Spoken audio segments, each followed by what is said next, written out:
Hello friends. तो आज हम शुरू कर रहे हैं एक और नई सीरीज जो मैजिक और एडवेंचर से भरी हुई है। उम्मीद करती हूँ आपको ये पसंद आएगी। तो चलिए शुरू करते हैं। तो एपिसोड के शुरू में हमें अर्थ का फ्यूचर दिखाया जाता है जो लगातार चल रहे सोलर स्टॉर्म से बर्बाद हो चुकी है और इंसान अब सतह पर नहीं रह सकते। रिसोर्सेज की कमी से ह्यूमन सोसाइटी पूरी तरह बदल गई और इस तबाही ने उन्हें अंडरग्राउंड रहने पर मजबूर कर दिया है, जहां वो टेक्नोलॉजी का यूज अपने सर्वाइवल के लिए कर रहे हैं। आगे का सीन एक ऐसे ही अंडरग्राउंड लैब का है जहां असल में एक virtual reality game spirit code continent पर ट्रायल चल रहे हैं। तभी हम व्हील चेयर पर एक लड़के को देखते हैं जो इस गेम की स्क्रीनिंग टेस्ट के लिए आया है और वहां रखी एक मशीन उसका स्कैन शुरू कर देती है। उसकी थॉट से पता चलता है कि वो यहाँ अपनी डेस्टिनी को चेंज करने आया है और ये गेम ही उसका इकलौता जरिया है। तभी अचानक सिस्टम में कुछ एरर्स आने लगते हैं और गेमिंग टर्मिनल अचानक से ऑफलाइन हो जाता है। इंजीनियर्स को भी समझ नहीं आता कि आखिर ये सब क्या हो रहा है और वो सब उसे रीस्टार्ट करने में लग जाते हैं। यही हम देखते हैं कि एक आदमी ये सब बड़े गौर से देख रहा है जो शायद इस गेम का मास्टरमाइंड है।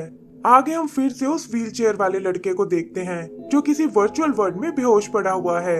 अचानक कुछ लाइटनिंग स्ट्राइक लगने से वो होश में आता है और सोचता है कि आखिर ये मैं कहाँ आ पहुँचा हूँ। यही हम उसकी बॉडी पर लगे एक सेंसर को देखते हैं जिसके चमकते ही उसके माइंड में पुरानी मेमोरीज आने लगती हैं और वो देखता है कि कुछ आदमी उसे मार रहे थे।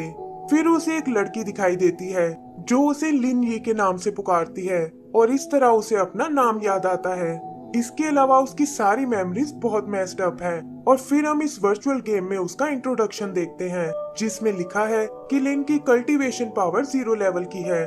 तभी उसे सामने वही लोग दिखाई देते हैं जो थोड़ी देर पहले उसने अपनी मेमोरी में देखे थे और उनमें से एक कहता है कि तुम तो यार बहुत ही टफ आदमी हो और मेरे इतना मारने के बाद भी तुम्हें कुछ नहीं हुआ। फिर वो उस पर एक बाल्टी पानी फेंक कर मारता है और लिन उसे ये सब बंद करने को बोलता है।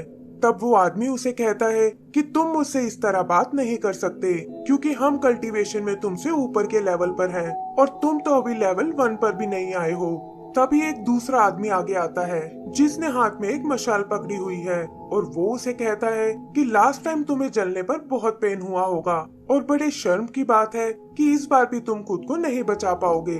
ये कहकर वो मशाल को लिन की ओर उछाल देता है और लिन जैसे ही बचने के लिए अपने हाथ ऊपर करता है उसके शरीर के आसपास एक लाइटनिंग शील्ड आ जाती है और वहाँ का सारा एरिया फ्रीज हो जाता है। लिन को भी ये देखकर बहुत हैरानी होती है और तभी अचानक वो टेलीपोर्ट होकर एक नई जगह आ जाता है जो देखने में किसी कमांड सेंटर जैसा है। वहाँ लिन को हर तरफ डिस्प्ले और बाइनरी नंबर दिखाई देते हैं और उसे कुछ समझ नहीं आता कि ये सब क्या चल रहा है। तभी ऊपर से एक तेज रोशनी आती है और एक साया उससे पूछता है कि क्या तुम और जीना चाहते हो। लिन को लगता है कि शायद मैं मर चुका हूँ और ये कोई गॉड है जो यहाँ मुझे जीवन दान देने आया है।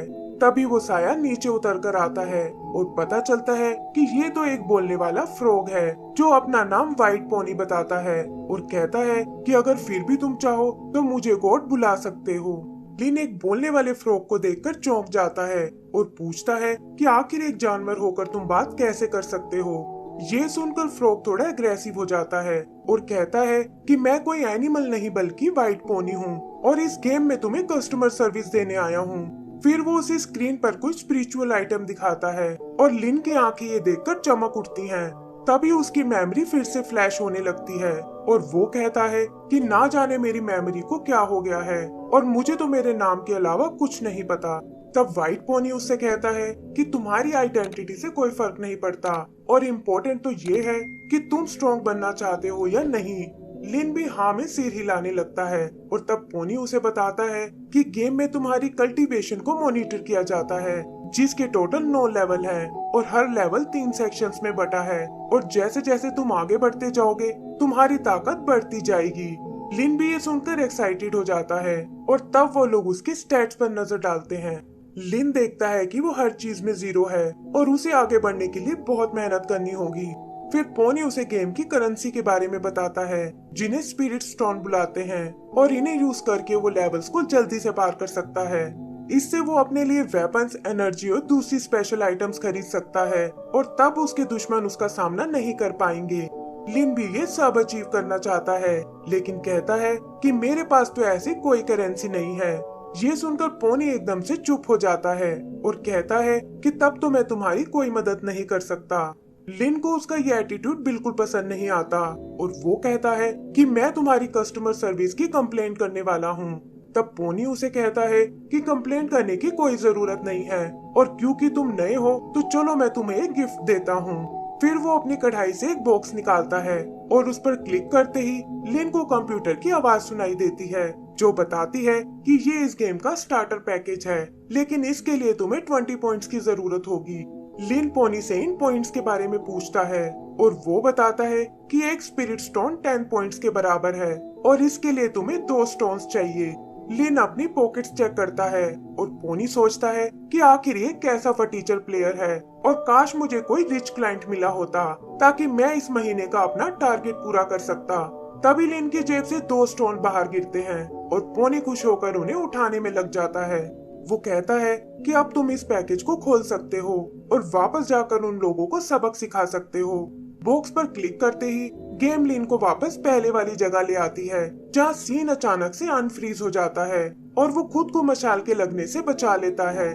उसे उन तीनों आदमियों के रैंक और स्टैट्स दिखने लगते हैं जो उसी की तरह गेम के कैरेक्टर्स में से एक है और वो भी धीरे धीरे सिस्टम को समझने लगता है। तभी पोनी एक बार फिर उसके पास आता है और लिन देखता है कि ये उसका एक होलोग्राम है जिसे उसके अलावा कोई नहीं देख सकता। फिर वो लिन को उसका स्टार्टर पैकेज देता है और बताता है कि इसके बिना तुम इन लोगों का सामना नहीं कर पाओगे। लिन उस बॉक्स को खोलने में लग जाता है और उधर वो आदमी भी उसकी अजीब सी हरकतों को नोटिस करते हैं। फिर वो उस पर अटैक करने की सोचते हैं, लेकिन लिन उन्हें थोड़ा वेट करने को कहता है। यहाँ पैकेज से उसे 2 ड्राइव्स मिलती हैं, लेकिन वो गुस्से में उन्हें जमीन पर पटक देता है और कहता है कि मुझे ड्राइव्स नहीं बल्कि कुछ वेपन्स चाहिए थे। तब पोनी उसे बताता है कि ये ड्राइव्स असल में बहुत इंपॉर्टेंट है क्योंकि इन्हीं से तुम्हें एनर्जी और एक्सपीरियंस मिलने वाला है ताकि तुम अपने लेवल्स को जल्दी से क्रॉस कर सको। इन्हें यूज करने के लिए उसे भी पोनी की तरह गाना गाना होगा, लेकिन लिन ऐसा करने से मना कर देता है। वो आदमी भी इसे और बर्दाश्त नहीं कर पाता और उसे लगता है कि लिन शायद उसका टाइम वेस्ट कर रहा है। ये सोचकर वो उस पर अटैक कर देता है और इसी के साथ हमारा ये एपिसोड खत्म हो जाता है। तो दोस्तों, इसका अगला पार्ट देखने के लिए प्लीज हमारे चैनल को सब्सक्राइब करें और बेल आइकन दबाना ना भूलें। Thank you.